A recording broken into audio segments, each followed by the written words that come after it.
নবম দশম শ্রেণী গণিত অনুশীলনী 3.1 49 পৃষ্ঠার সমাধান। সরল করো। আমরা আজ ক থেকে ঘ পর্যন্ত সবগুলো সরল বিস্তারিত আলোচনা করব এবং সমাধান করব। আমরা আজ দুটি নিয়মে সমাধান করব। প্রথম নিয়ম, বইয়ে যেভাবে সরল সমাধান করা হয়েছে সেই নিয়ম ব্যবহার করব। আর দ্বিতীয় নিয়ম হলো আমরা আমাদের মতো করে সহজভাবে বুঝে বুঝে সমাধান করব, যাতে ক্যালকুলেশন খুব সহজ হয় সেভাবে করার চেষ্টা করব। এখন আমরা ক নাম্বার সরল সমাধান করব। এই ক নাম্বার সরলটি প্রথমে আমরা সুন্দর করে পড়ে নেব।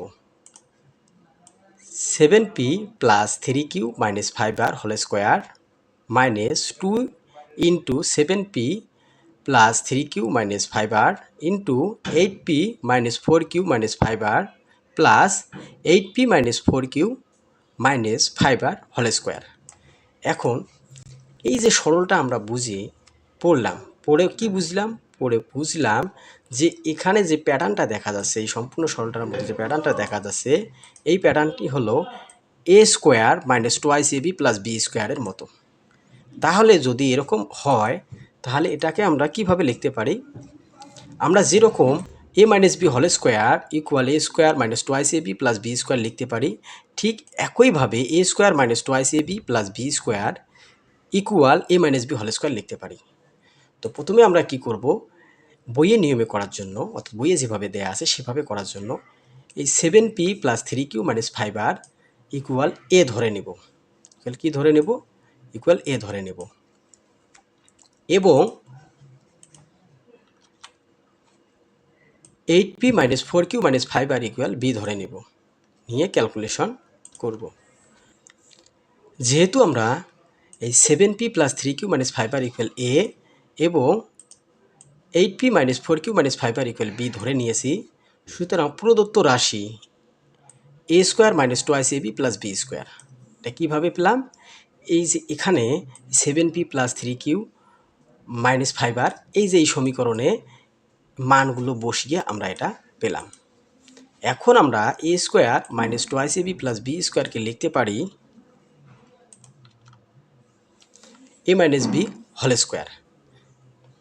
এখন এই a minus b whole square এখানে আমরা a এবং b এর মান বসিয়ে দেব। যেহেতু আমরা এর মান এটা ধরে নিয়েছি এবং বির মান এটা ধরে নিয়েছি, তাই আমরা এখানে a এবং b এর মান বসিয়ে দেব। এর মান আমরা এটা বসালাম এবং বির মান এটা বসালাম, বসিয়ে আমরা ক্যালকুলেশন করব। এখানে আমরা লিখে দেব a ও b এর মান বসিয়ে পাই, বা a ও b এর মান বসিয়ে লিখে দিলে আমাদের বুঝতে সুবিধা হবে যে আমরা কোথা থেকে নিয়েছি, এবং স্যার ভালো করে বুঝে যাবে যে স্টুডেন্ট বুঝে শুনে করেছে। এখন আমরা এই 7p + 3q - 5r এটা যা আছে তাই লিখলাম, এবং এখানে মাইনাস চিহ্ন আছে, এই মাইনাস চিহ্ন এই 8p - 4q - 5r এর সাথে গুণ করে দিয়ে আমরা এখানে ক্যালকুলেশন করেছি। তো মাইনাস, এখানে মাইনাস এবং 8pর সামনে প্লাস, তাই মাইনাসে প্লাসে মাইনাস থাকলো, আবার এখানে মাইনাস এবং মাইনাস 4q, তাহলে এখানে মাইনাসে মাইনাসে প্লাস হয়ে গেল। তারপরে এখানে আবার মাইনাস আছে, তাই এই যে এই মাইনাস এবং এই মাইনাস গুণ করে আমরা এখানে লিখলাম প্লাস 5r, এখানে হোল স্কোয়ারের অর্থাৎ স্কোয়ারেই থাকলো। পরবর্তী আমরা কি করলাম, এই মাইনাস 5r এবং প্লাস 5r কেটে দিলাম, অথবা আমরা বিয়োগ করেও দিতে পারি। দেওয়ার পরে আমরা 7p এবং মাইনাস 8p ক্যালকুলেশন করে লিখলাম মাইনাস p, এবং 3q এবং 4q যোগ করে আমরা 7q লিখলাম, স্কোয়ার এখানে যা আছে তাই। এখন আমরা সহজভাবে ক্যালকুলেশন করার জন্য এই 7qকে সামনে লিখলাম এবং মাইনাস pকে আমরা পরে লিখলাম, লিখে সুন্দর করে সাজিয়ে লিখলাম। এখন আমরা এখানে a মাইনাস b হোল স্কোয়ারের সূত্র প্রয়োগ করব, অর্থাৎ 7q - p হোল স্কোয়ারের সূত্র এখানে প্রয়োগ করব। প্রয়োগ করে আমরা পাবো এটাকে সাজিয়ে আমরা এভাবে লিখতে পারি। এখন যদি কারো বুঝতে সমস্যা হয় কমেন্টস করবেন, আমরা আশা করি আপনাদের উত্তর দেব। এখন আমরা সহজ নিয়মে করার চেষ্টা করব। এই ক নাম্বার সহজ নিয়মে আমরা কিভাবে করতে পারি। এখন ক নাম্বার সহজ নিয়মে আমরা এভাবে করতে পারবো। এখানে আমাদের একটা সুবিধা আছে, শুধু এই যে আমরা যে অংশটুকু ধরে নিয়েছিলাম এই অংশটুকু বাদ দিয়ে যা আছে তাই লিখে দেব, দিলেই আমাদের অ্যান্সার হয়ে যাবে। আর এখানে আর একটি অংশ বাদ দিতে হবে, সেটা হলো এই অংশটুকু, অর্থাৎ এ ও বি এর মান বসিয়ে পাই, এই অংশটুকু বাদ দিতে হবে। বাদ দিয়ে আমরা যদি এভাবে ক্যালকুলেশন করি তাহলে আমাদের সমাধান হয়ে যাবে। এখন আমরা খ নাম্বার আলোচনা করলে আপনারা বিস্তারিত আমরা খ নাম্বার সরল সমাধান করব। এখানে খ নাম্বার সরল এটাকে আমরা প্রথমে ভালো করে পড়ে নেব। 2m plus 3n minus P whole square plus 2m minus 3n plus P whole square minus 2 into 2m plus 3n minus P into 2m minus 3n plus P. এটাকে আমরা সাজিয়ে লিখব। প্রথমে আমরা কি করব, এটাকে সাজিয়ে লিখব। কীভাবে সাজিয়ে লিখব? এভাবে, অর্থাৎ এই 2m plus 3n minus P whole স্কোয়ারকে সামনে লিখব, তারপরে minus 2 into 2m plus 3n minus P into 2m minus 3n plus পিকে আমরা এখানে লিখব, তারপরে প্লাস এই অংশটুকু সবার শেষে লিখব, অর্থাৎ 2m minus 3n plus P স্কোয়ারকে সবার শেষে লিখে দেব।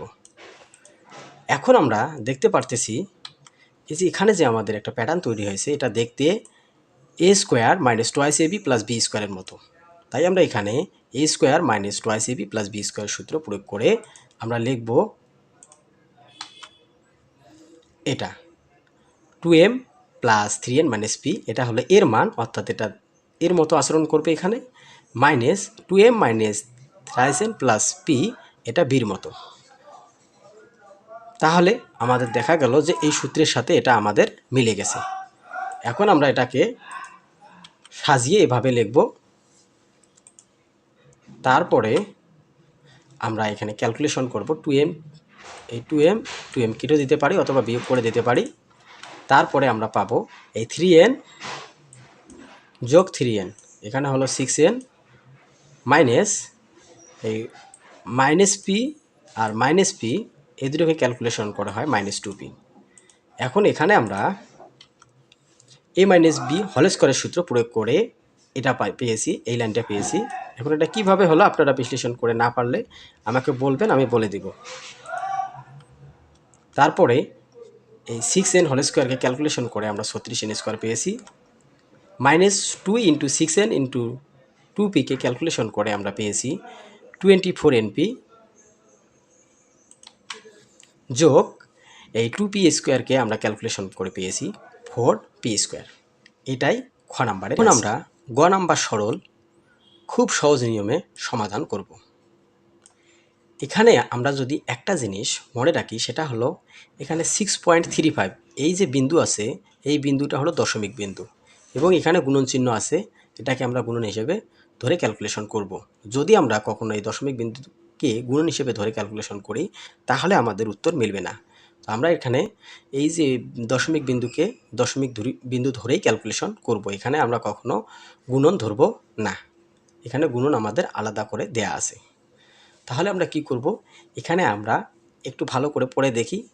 6.35 গুণন 6.35, তাহলে এটাকে আমরা স্কোয়ার করতে পারি। এখন দেখা গেল 2 ইন্টু 6.35